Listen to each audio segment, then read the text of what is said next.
годы. Но вы знаете, что тут о спешке говорить сложно, потому что прошло 3 года. Сегодня ровно 3 года оккупации Крыма, и не те иски, о которых вы говорите, не сделано, ничего не сделано, да? И по признанию Крымстар коренным народом Украины ничего законодательно не сделано. И как будто все остановилось. А вот...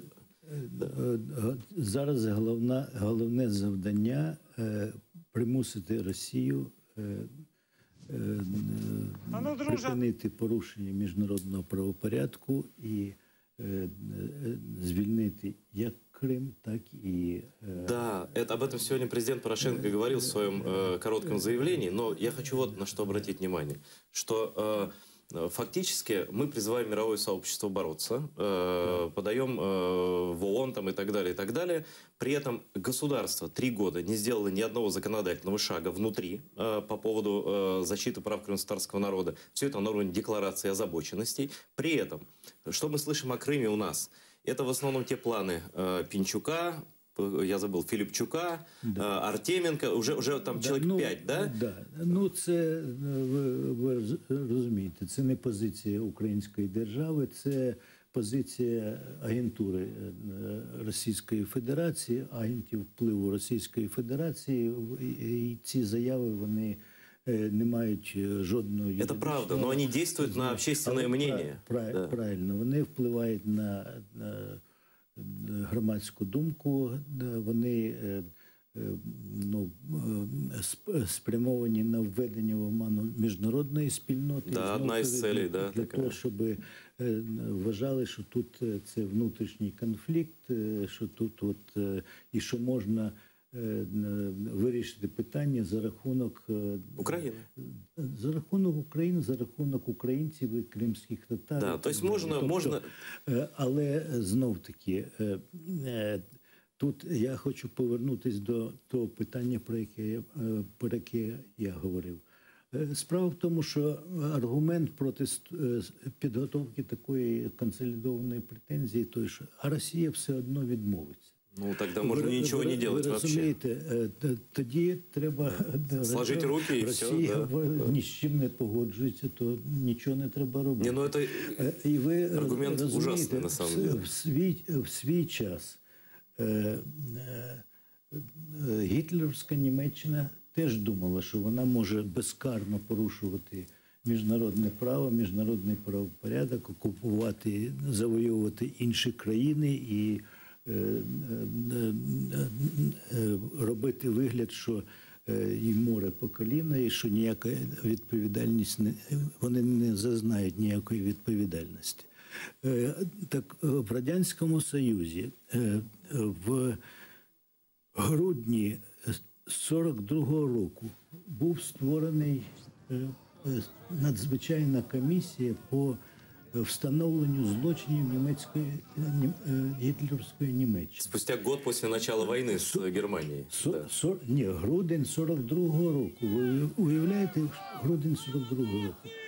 Німеччина тоді була під Москвою. Ну, у нас 3 роки пройшло. Німеччина була біля Сталінграду.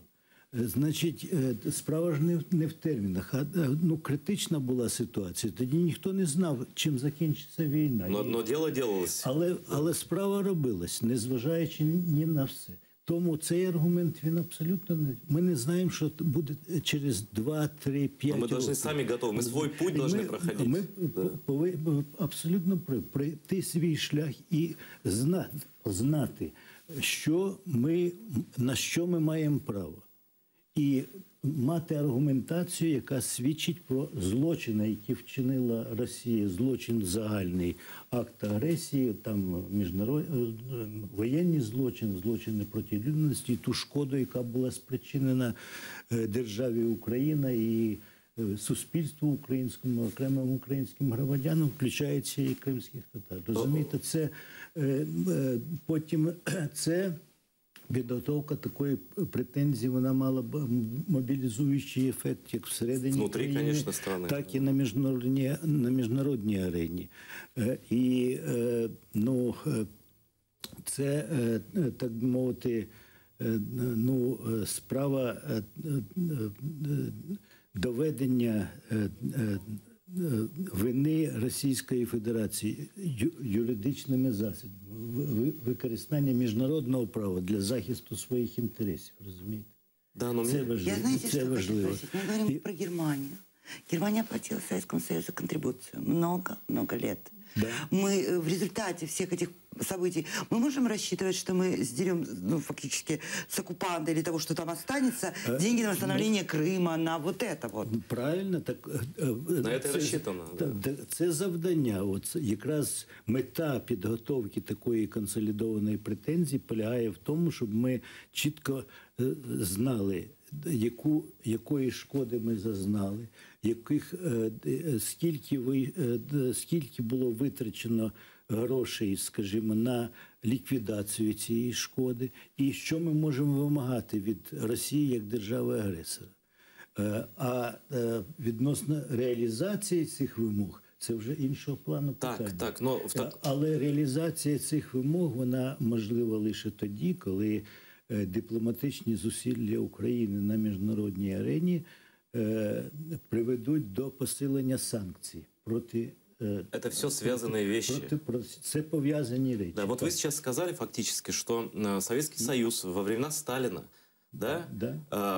уже через год после, даже меньше, чем через год после начала войны, уже готовил юридические обоснования. Правильно. У нас прошло 3 года, и мы не готовим.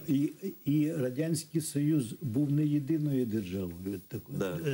Претензії готувала і Великобританія, хоч в старшині скруті, і Франція, хоч уряд був у вигнанні лондонський уряд і так далі. Вы говорите о том, что даже сталинский режим, который, в общем, был, мягко говоря, ужасным, да, по отношению ко всем. Сталінський режим був жахливим, але Сталін був державником. То есть получается, что они это сделали, а наша власть этого пока не сделала до сих пор. Він був імперцем, він був злочинцем і так далі, але він був державником. Ну вот это очень важное замечание. Да. Так що, я вважаю, що це одна з кардинальних проблем, яка не вирішується, і від якої ми потерпаємо, дуже потерпаємо, і від цього залежить в значній мірі і швидкість вирішення питання про звільнення окупованих територій, про припинення російської агресії. А кто вообще должен назначать эту комиссию? Это чья парафия? Це президент мав би зробити або і провести рішенням Ради національної безпеки і оборони. То есть Радбез или президент? Да. Президенту я пропонував цей варіант, значить, поки що це...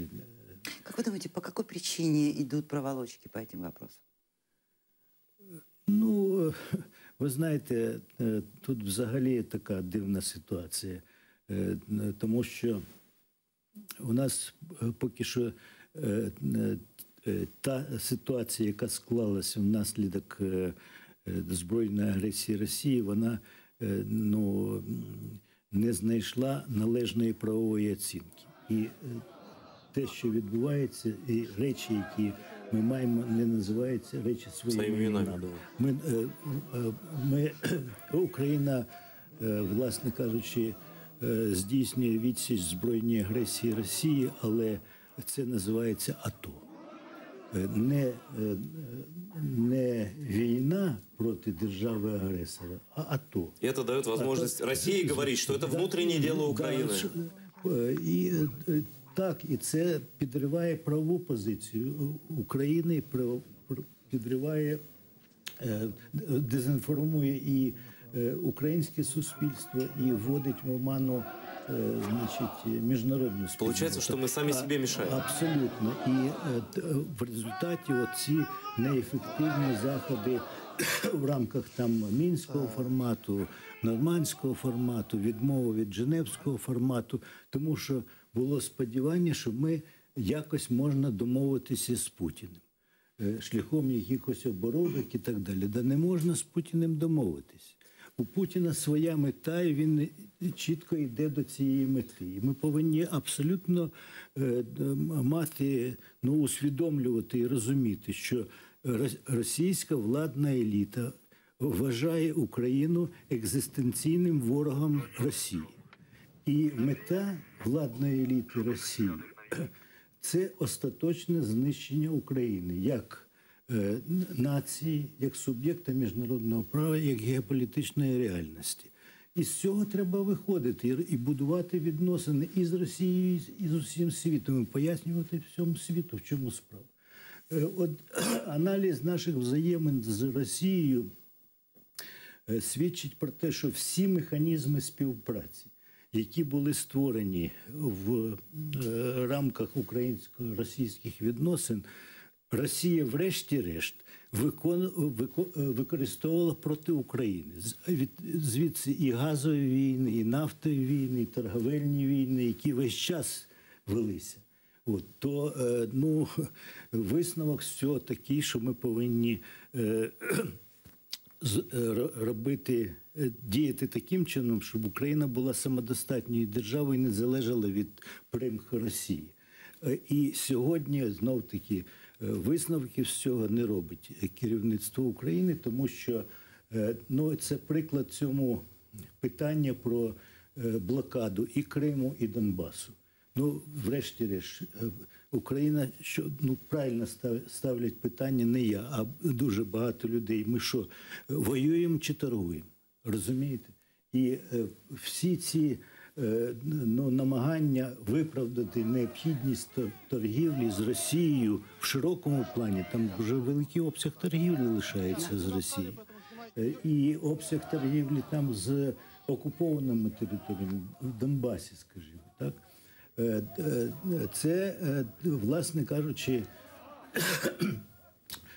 сприяє підтримки, це сприяє, ця от торгівля з державою-агресором, торгівля з окупованими територіями зміцнює агресора. Во-первых, позицію, що нет війни. І це фінансування агрессора, разумеете? Владимир Андреевич, я хотела, мы уже должны заканчивать, мне уже говорят в ухо, что уже все, но я хочу спросить. Скажите мне, пожалуйста, вот этот момент я просто хочу, чтобы вы прокомментировали. У нас, например, по поводу правозащитников правовой позиции. У нас в печати какое-то время назад появилась, когда мы получали вот эту резолюцию Генассамблеи ООН, резолюцию ООНовскую, где Россия страна-оккупант, Крым оккупированная территория и так далее. У нас украинские правозащитники выступили с такой инициативой, они возмущались, что это плохой текст резолюции, потому что там, туда, в ООН документы не внесены осуждения блокады Крыма. Я хочу просто, чтобы вы это сказали. Ваше мнение по поводу вот этой заявки? Ви знаєте, в тих умовах і в тій ситуації, яка існує в Організації Об'єднаних Націй, це нормальний документ. Но у нас украинцы требовали осудить Украину за блокаду Крыма. Ми можемо говорити про те, що не така резолюція, як вона мала би бути. Але Україна могла наполягати на більш сильній резолюції. Самі собі мішали опять? Ні. Самі собі? Ні, не в цьому справа. Ви зрозумієте таку річ. Генеральна асамблея Організації Об'єднаних Націй – це там 190 держав, так? Серед них, є західні демократії, які... есть разные. Но Лариса про другое говорила. Она говорила про позицию украинских правозащитников, которые требовали в эту резолюцию включить осуждение блокады Крыма. Украину, про украинских правозащитников, свою страну. Давайте я закінчу, щоб було ясно. Українське представництво України в ООН і Міністерство закордонних справ свідомо не пішло, не наполягало на ухваленні більш сильної резолюції, тому що тоді саме ухвалення резолюції було під загрозою. Тому що там дуже багато держав, які залежать напряму від Росії. Росія над цим дуже сильно працює протягом дуже багатьох років, розумієте? Ну і у нас тут теж працює. А у нас теж, оце, що ви кажете, що так звані правозахисні українські організації, то це не українські організації, це антиукраїнські організації, це агентура ФСБ.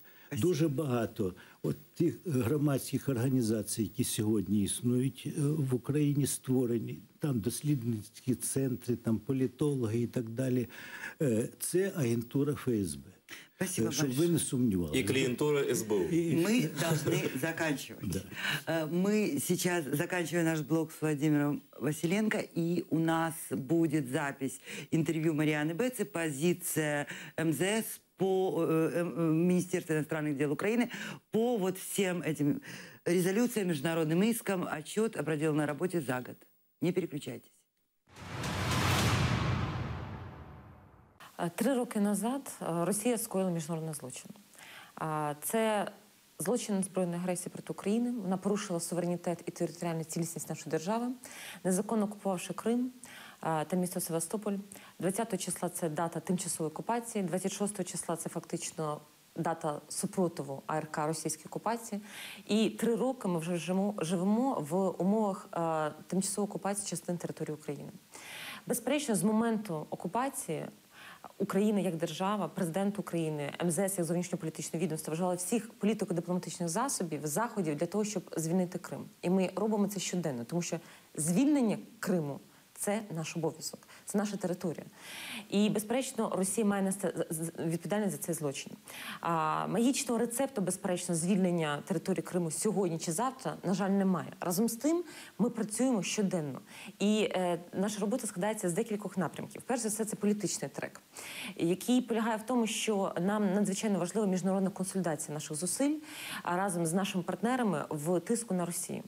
І тут я би виділила 2 таких сегменти. Це санкційний тиск, який є надзвичайно дієвим інструментом в протидії російській агресії.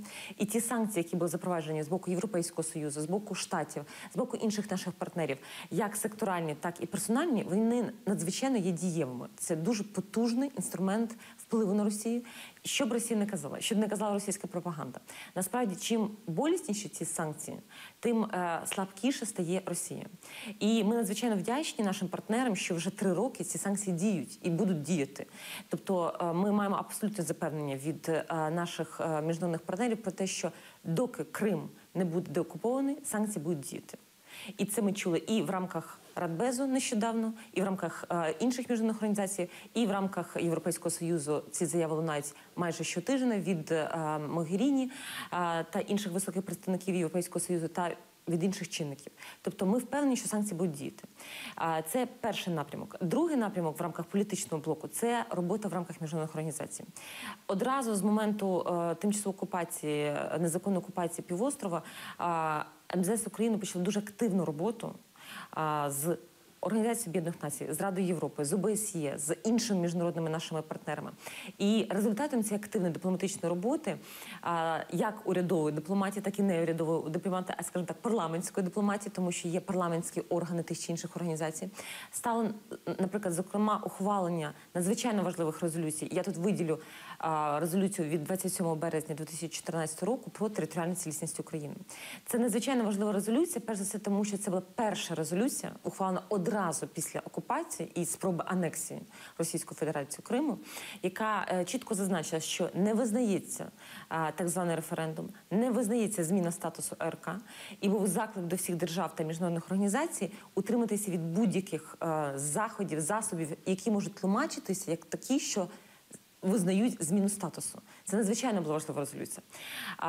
Друга важлива резолюція для нас, яка була нещодавно ухвалена, саме по Криму, це такий надзвичайно великий успіх української дипломатії, бо це ухвалення в грудні цього року в рамках Генеральної асамблеї ООН резолюції по правам людини в Криму та місті Севастополь. Це надзвичайно важлива резолюція тим, що це перший документ на рівні Організації Об'єднаних Націй, тобто найбільш такої великої, потужної міжнародної організації, куди входять всі держави світу, фактично було вперше визнано, що саме Росія є окупантом, саме Росія є державою-агресором, саме Росія порушила фундаментальні принципи міжнародного права, порушила права людини в окупованому Криму.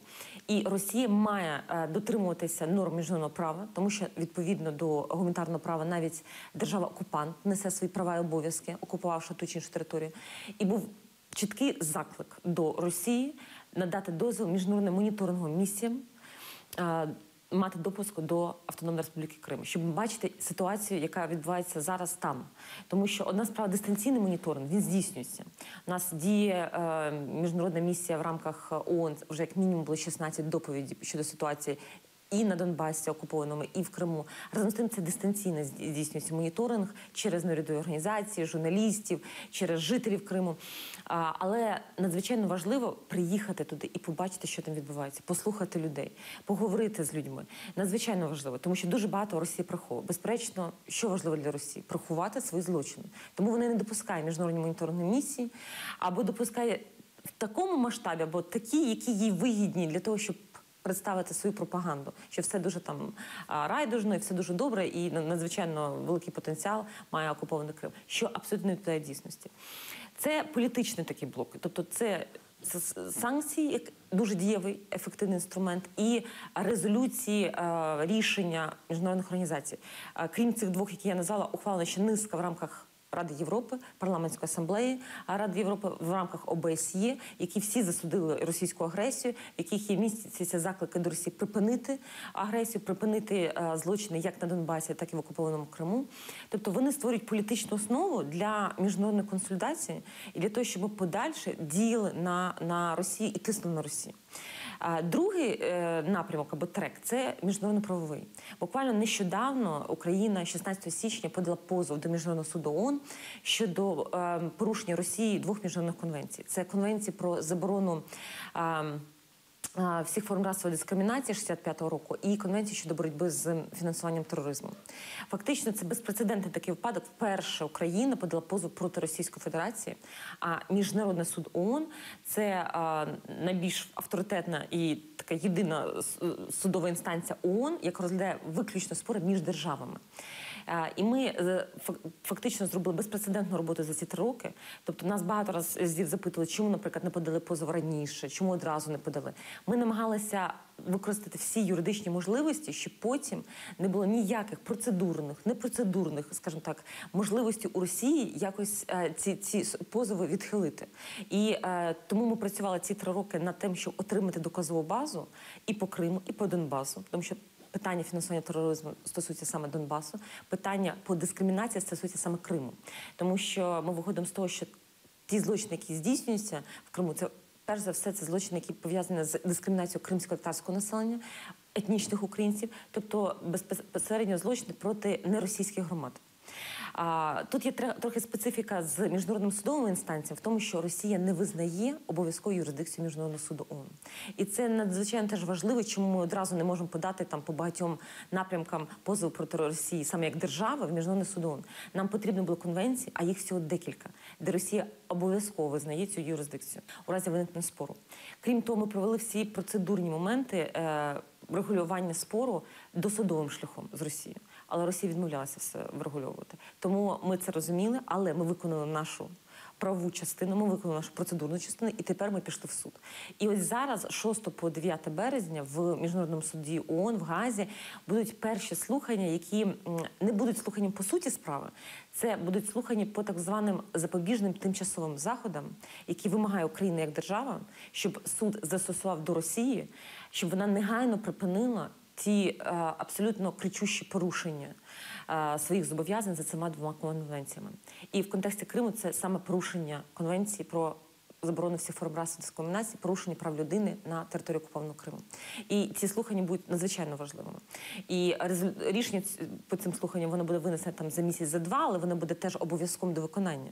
Чи виконує Росія це рішення? Це питання. Враховуючи те, як Росія зухвало порушує статут ООН і всі інші норми, вона фактично абсолютно ігнорує і зруйнувала всю систему міжнародного права, всю систему міжнародного правопорядку. Тому, звичайно, важко сказати, як буде далі розвивати ситуацію, тим не менш.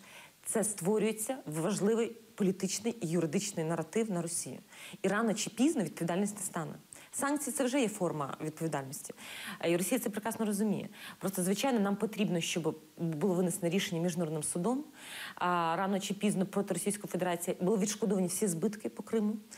Ми поки що не встановлювали юридичну суму збитків, але тим не менш у нас є вже ці розрахунки. Вона буде встановлена пізніше в ході провадження.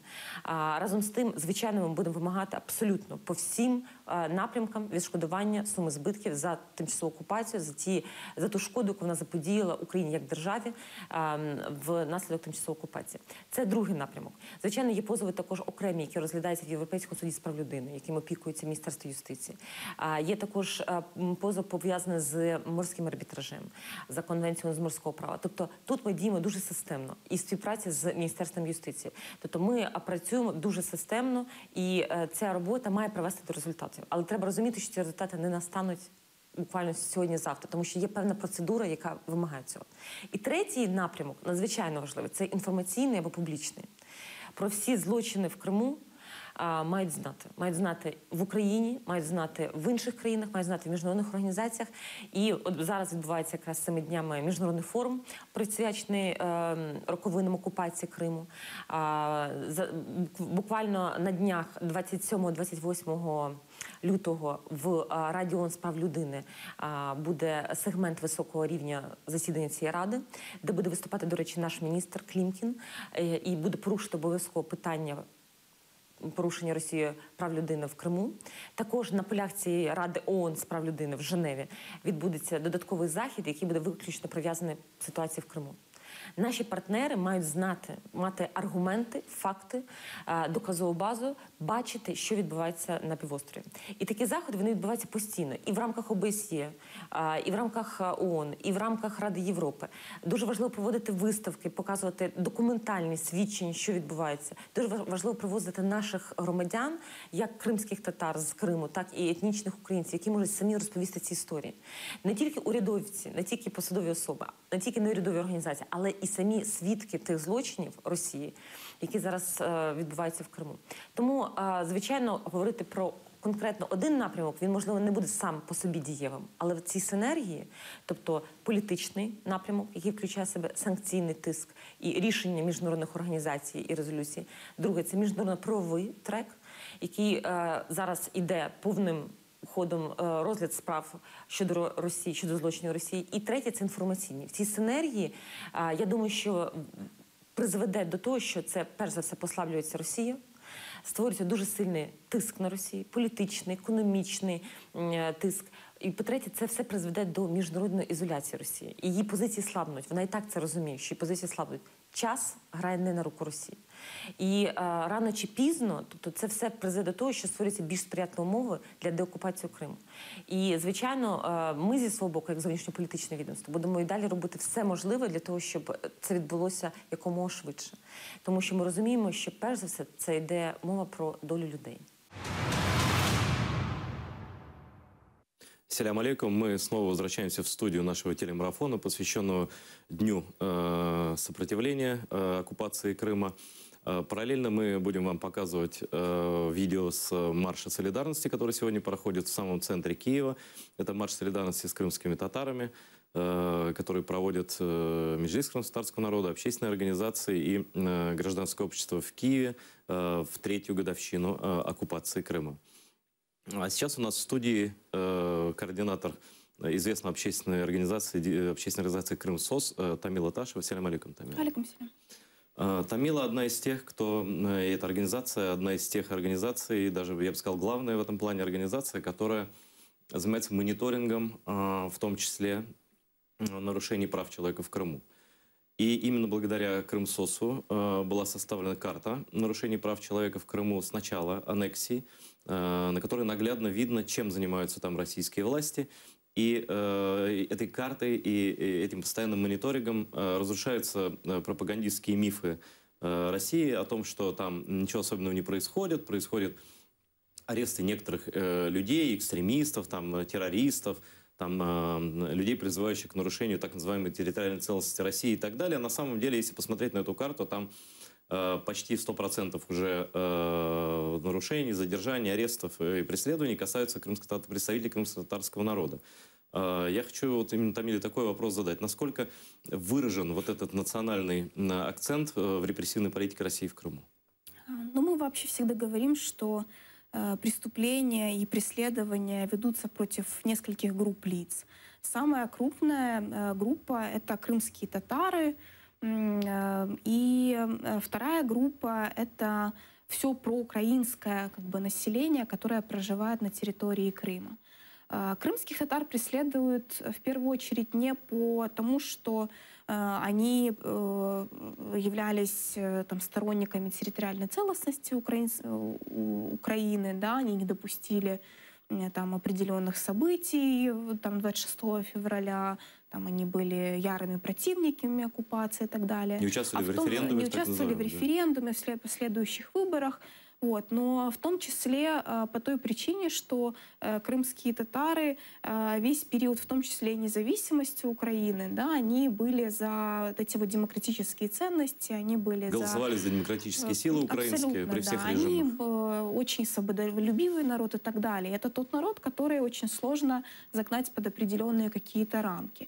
И поэтому, если рассматривать те преступления, которые ведет Российская Федерация против этой группы лиц, то однозначно это можно рассматривать как преступление против человечности. Мы, собственно, с нашими партнерами, которые находятся в Брюсселе, Международном партнерстве по правам человека, еще в ноябре подали в Международный уголовный суд документы, которые показывают системность нарушений против этой группы лиц, против крымских татар, против религиозной общины, да, по определенным признакам. И согласно вот Римскому статуту, который определяет несколько видов преступлений, то есть в его юрисдикции есть несколько видов нарушений. В том числе и расовая дискриминация. Это в том числе, да.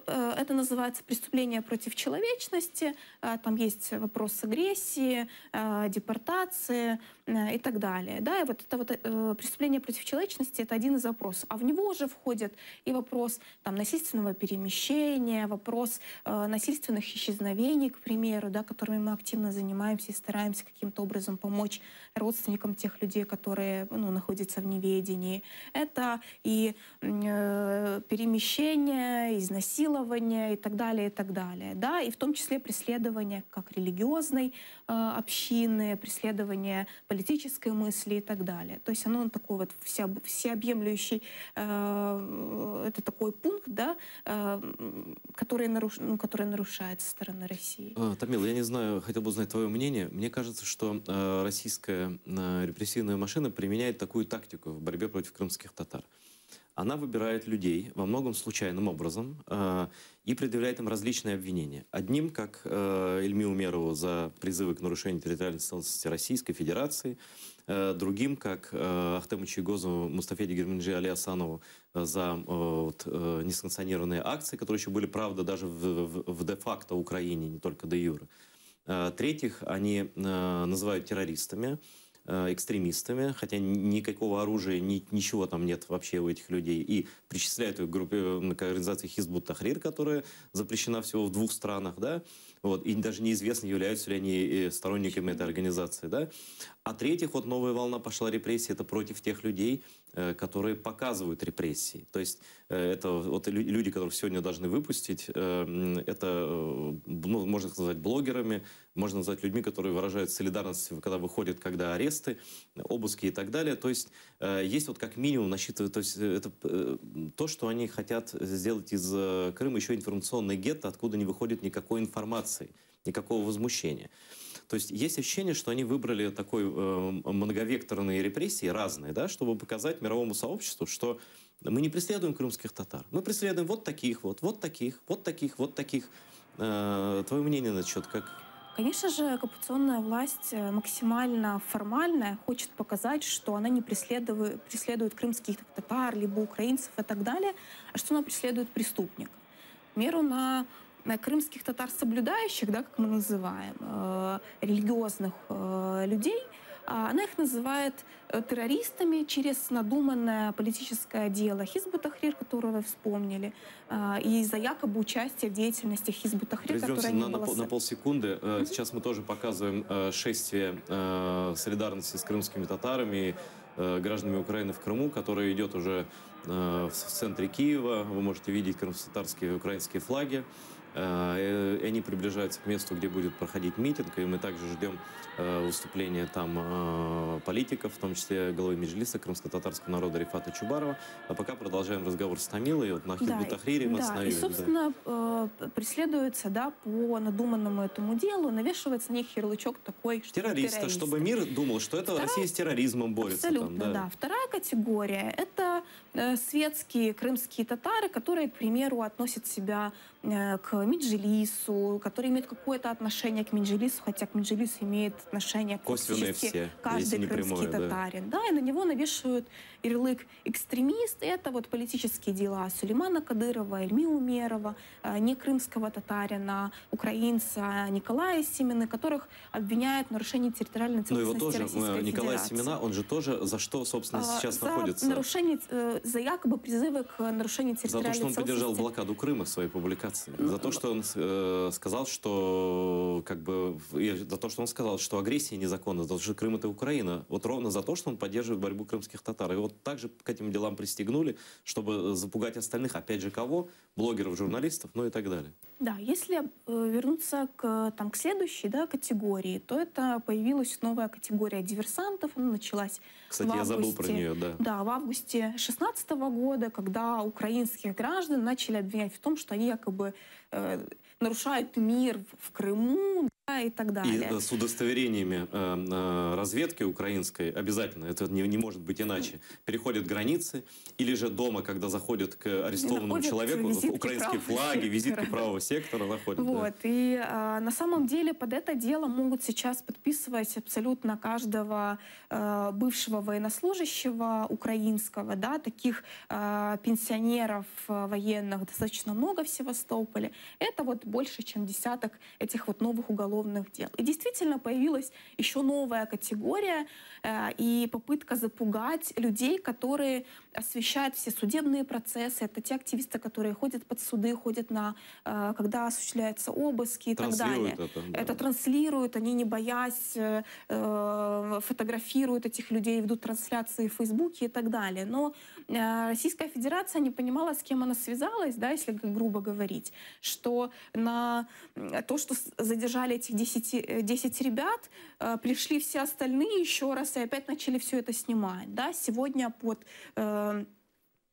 под отделение, когда должны были ребят освобождать, пришли опять люди, и когда об этом писал Антон Наумлюк, которого сегодня должен быть тоже в эфире на связи, и он говорит, что вот подходит милиция и спрашивает, а кто у вас здесь старший, а кто за это ответственный, да, кого еще там содержать. И он говорит, нет у нас старших. Ему в голову не укладывается, что, может быть, нет никаких старших, а просто люди чувствуют свою гражданскую ответственность, они хотят быть просто тупыми наблюдателями этих репрессий, да, в общем, они приходят туда. Конечно, они отрабатывают свою программу. Российские репрессивные органы, они должны постоянно запугивать, арестовывать, угрожать новыми арестами, как вот этим людям. Наверняка же они им сказали, что это административный был арест, да, следующий будет уголовный и так далее, но они действительно не осознают то, о чем вот Тамила сказала, то, что этих людей будет бесконечное множество, они не смогут всех крымских татар там пересажать, запугать, и все равно информация из Крыма все равно будет поступать, независимо от того, хотят они этого или нет. Но это действительно очень сложно. И почему они взялись за этих людей? Да? Потому что Крым действительно пребывает в таком, как вы сказали, гетто, да, информационном. И когда нет независимых медиа, которые там работают, работа блогеров, она действительно очень осложнена, да, всеми этими последующими последствиями, простите за тавтологию, того, что они пишут и говорят. И, собственно, этими блогерами, этими людьми, которые дают связь между Крымом, материком и всем миром, остаются фактически адвокаты, остаются эти активисты, которые приходят под суды, под дома, где проходят обыски. Таким образом, они их пытаются в том числе каким-то образом запугать, чтобы их тоже не было. Но эту активность очень сложно убить, потому что люди на данный момент, они в таком положении находятся, что уже терпеть, ну, сколько можно. и мы не можем, там, испугавшись, просто уйти. И, соответственно, мы видим каждый день опять волну людей, которые приходят, освещают это, говорят и не боятся об этом говорить. Ну, мы можем, конечно, долго говорить о действительно реальном, без кавычек, героизме этих людей, героизме крымских татар, которые, несмотря ни на что, сопротивляются, выходят, помогают своим, показывают это всему миру, но, наверное, все-таки эти люди заслуживают того, чтобы получать какую-то моральную поддержку со стороны украинского государства. Я бы говорила не только о моральной поддержке, да, и мне очень нравятся все события, которые происходят, моральной поддержки, информационной поддержки людей, которые живут в Крыму, но нам иногда необходимо опускаться или подниматься, я не знаю, как это правильно сказать, только от моральной поддержки к очень конкретным действиям. Да. У нас до сих пор существует закон про свободную экономическую зону Крым, которым крымчане признаны резидентами. У нас до сих пор существует постановление 1035, которым ограничен...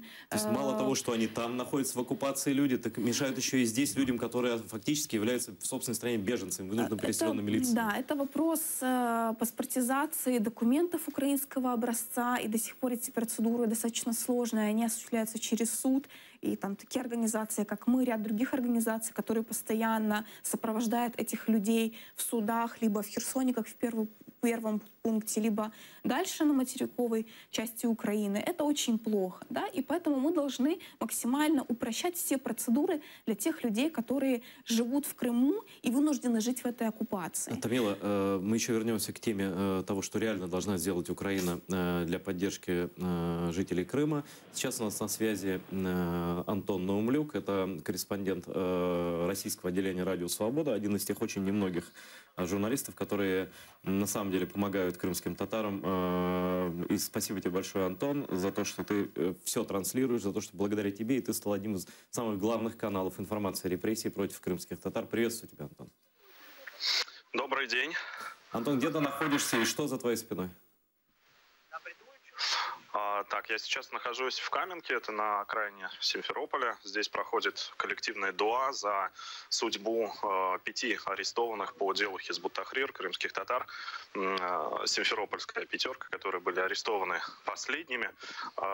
Сегодня сюда собрались десятки крымских татар, чтобы помолиться за своих соотечественников, вспомнить вообще всех политзаключенных, которые находятся сейчас под арестом. Сегодня же были освобождены 10 человек, которые были задержаны и впоследствии арестованы на 5 суток во время проведения обыска здесь же, в Симферополе, у Марлена Мустафаева. Эти 10 человек просто приехали к месту проведения обыска, транслировали все в соцсетях, писали в Фейсбуке. Ну, собственно, за это и были задержаны.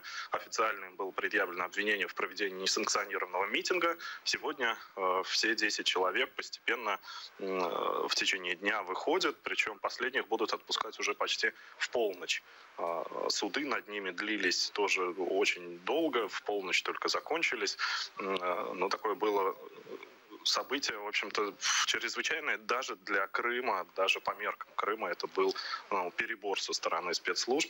Ну вот сегодня такая вот, с одной стороны, и радость, а с другой стороны, память и в честь 26 февраля, и память тех, кто до сих пор находится в заключении.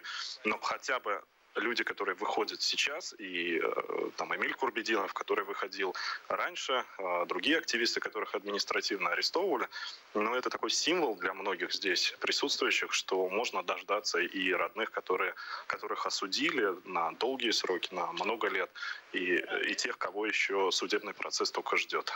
Антон, ты, я думаю, тоже был бы арестован и также сидел бы вместе с этими ребятами, поскольку они делали, в принципе, то же самое, информировали об арестах, если бы у тебя не было статуса журналиста, Радио Свобода и так далее. Тебе удалось ли пообщаться с людьми, которые сидели? Что они говорят? Их запугивали, им грозили дальнейшими репрессиями, если они будут продолжать свою, ну, по сути дела, журналистскую деятельность, рассказывать миру о том, что творят российские власти с крымскими татарами? Нет, их не запугивали. В общем-то, условия для них были вполне приемлемые. Нескольких человек при задержании, они подверглись физическому воздействию, но во время самого заключения, в общем-то, никаких проблем у них не возникало, кроме неадаптированной к мусульманам кухни, которую, естественно, приходилось корректировать. Далеко не все сотрудники СИЗО и ИВС, где они отбывали наказание, административный арест, далеко не все из них шли навстречу и хотя бы говорили, можно ли принимать эту пищу сегодня или нельзя. Некоторые отмахивались, говорили, не хотите, отказывайтесь. И людям приходилось отказываться и не есть то, что им приносили. А в остальном, в общем-то, условия были приемлемые, на них никто не давил. И опять же, шумиха, которая была вызвана вот этим коллективным арестом, она возымела, по всей видимости, действие, потому что МВД по Крыму выпустил официальное обращение после этого. Это впервые такая реакция официальная на публикации, в том числе и в прессе. Было обращение о недопустимости несанкционированных собраний. То есть это такое предупреждение всем и объяснение, почему эти 10 человек были арестованы. Другое дело, что деятельность этих 10 человек и всех остальных, в общем-то, кто приходит поддержать своих соотечественников, она никак не подпадает под законодательство о несанкционированных митингах, шествиях и пикетах. Поэтому реакция есть, но понятно, что она, в общем, в такой некоторой извращенной законодательной форме. Антон, наверное, последний вопрос. Все-таки, когда задерживают людей сразу такими группами, это же, наверное, не может быть просто так. Знаешь, задержали, 5 дней подержали и отпустили. Я, насколько знаю, российское законодательство, там при повторении административных так называемых правонарушений может наступить и уголовная ответственность. Так ли это?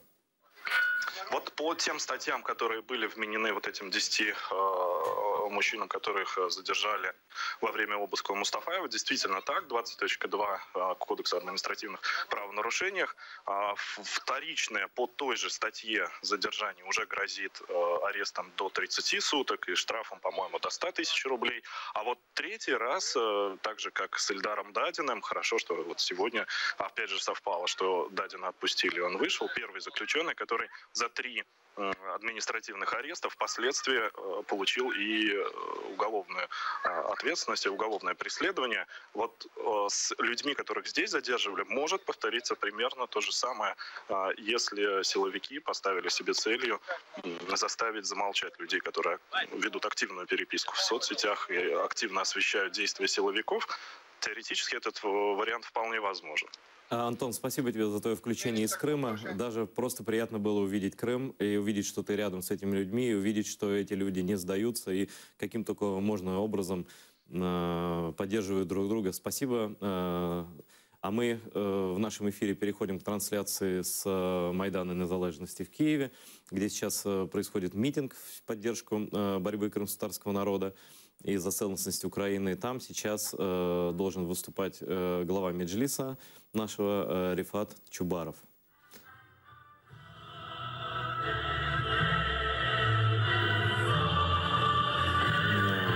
Одного из наших активистов, членов Меджлиса, и рядом с ним Рифат Чубаров. Слева находится Дмитрий Карп, лидер Автомайдана, и многие другие люди, кто пришли сегодня поддержать крымских татар. Видите всю картинку, это самый центр Киева, это Майдан. И сейчас мы дождемся момента, когда Рифат Чубаров выступит со своей речью. После трансляции с Майдана мы вернемся к разговору с Тамилой Ташевой, координатором движения «Крымсос».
Слово надається муфтию Духовного управління мусульман Умма Саїду Ісмагілову. Шановні брати і сестри, сьогодні ми відзначаємо день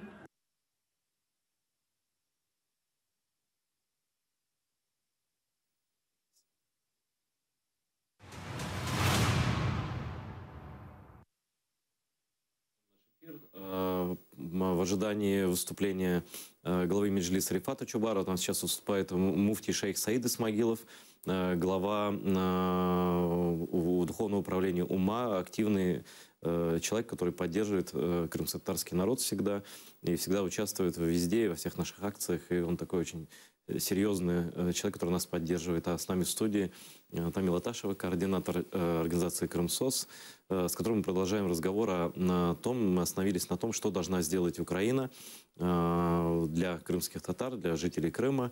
Мы говорили о том, что нужно уравнять, наконец, в правах тех людей, которые находятся на оккупированной территории, переселенцев, со всеми гражданами Украины, что вообще является нонсенсом такой дисбаланс. Мы говорим об изменении постановления 1035, которое влияет на конкретных людей, которые совсем эти вещи не предусматривались блокадой Крыма, чтобы это влияло на простых людей, на их личные вещи и так далее.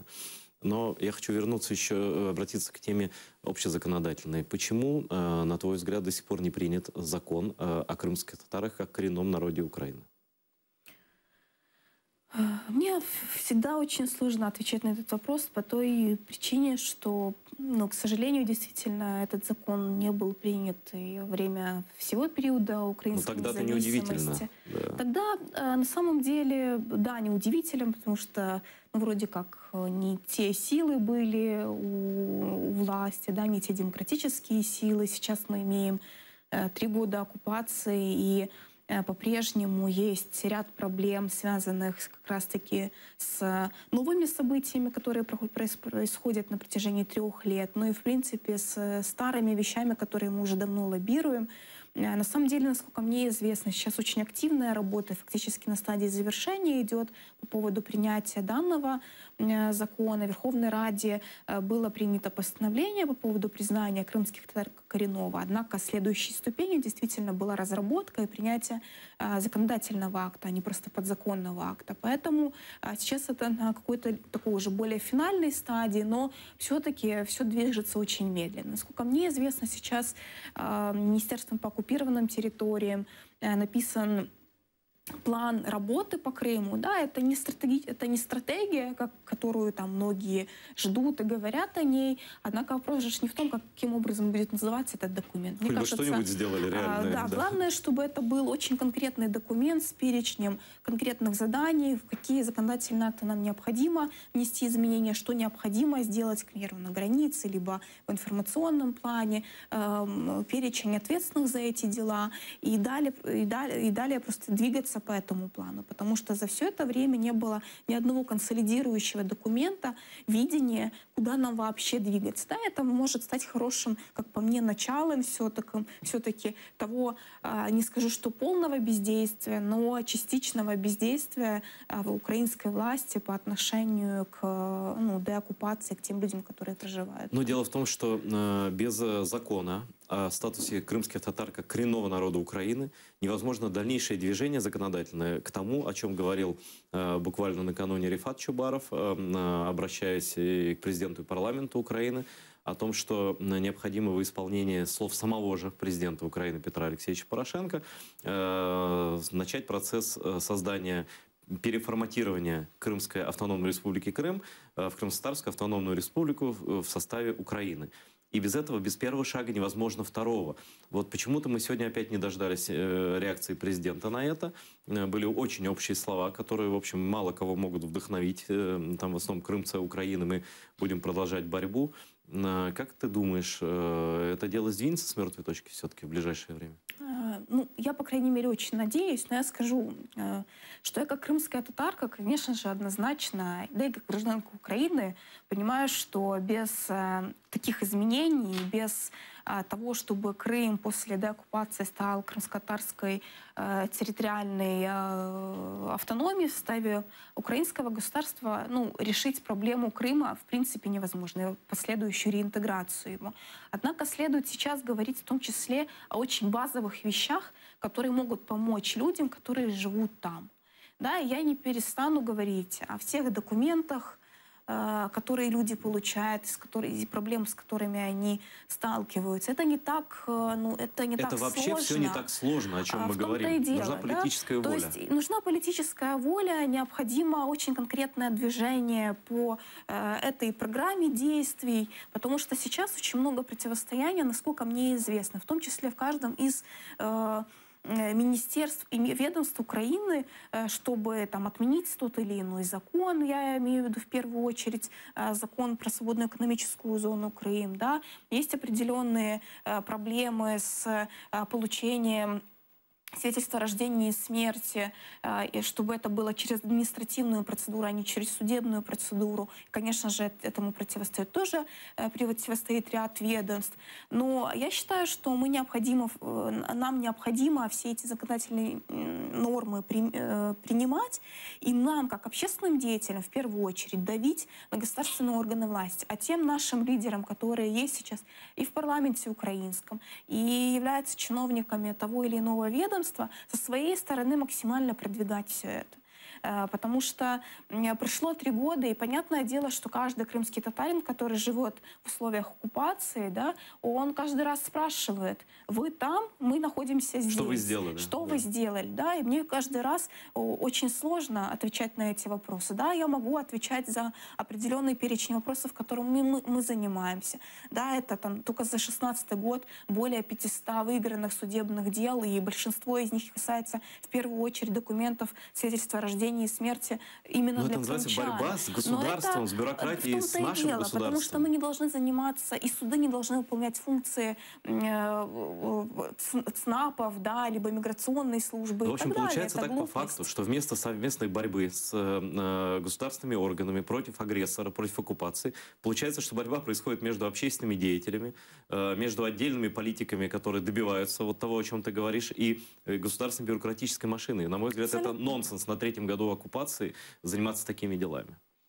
К сожалению, это так, да, и мы понимаем, что у нас есть очень много соратников, очень много однодумцев, которые движутся с нами в одном направлении, но есть куча людей, которые далеко не помогают нам. Можно вспоминать и про закон про оккупированную территорию, которым приравнивается и Донбасс, и Крым, и в которой очень много негативных последствий мы видим для крымчан и тех людей, которые находятся на территории оккупированного Донбасса. Об этом можно вести целые длинные дискуссии. Однако, когда мы видим, что нет действительно вот этого понимания и видения государства, что делать с этими территориями, оно только сейчас вырисовывается на 3-м году, конечно же, это является колоссальной проблемой. Но, с другой стороны, я вижу какую-то вовлеченность со стороны государственных органов власти, по крайней мере, отдельных людей, которые там работают, в то, чтобы эту ситуацию изменить. На этой неделе у нас было заседание там, общественных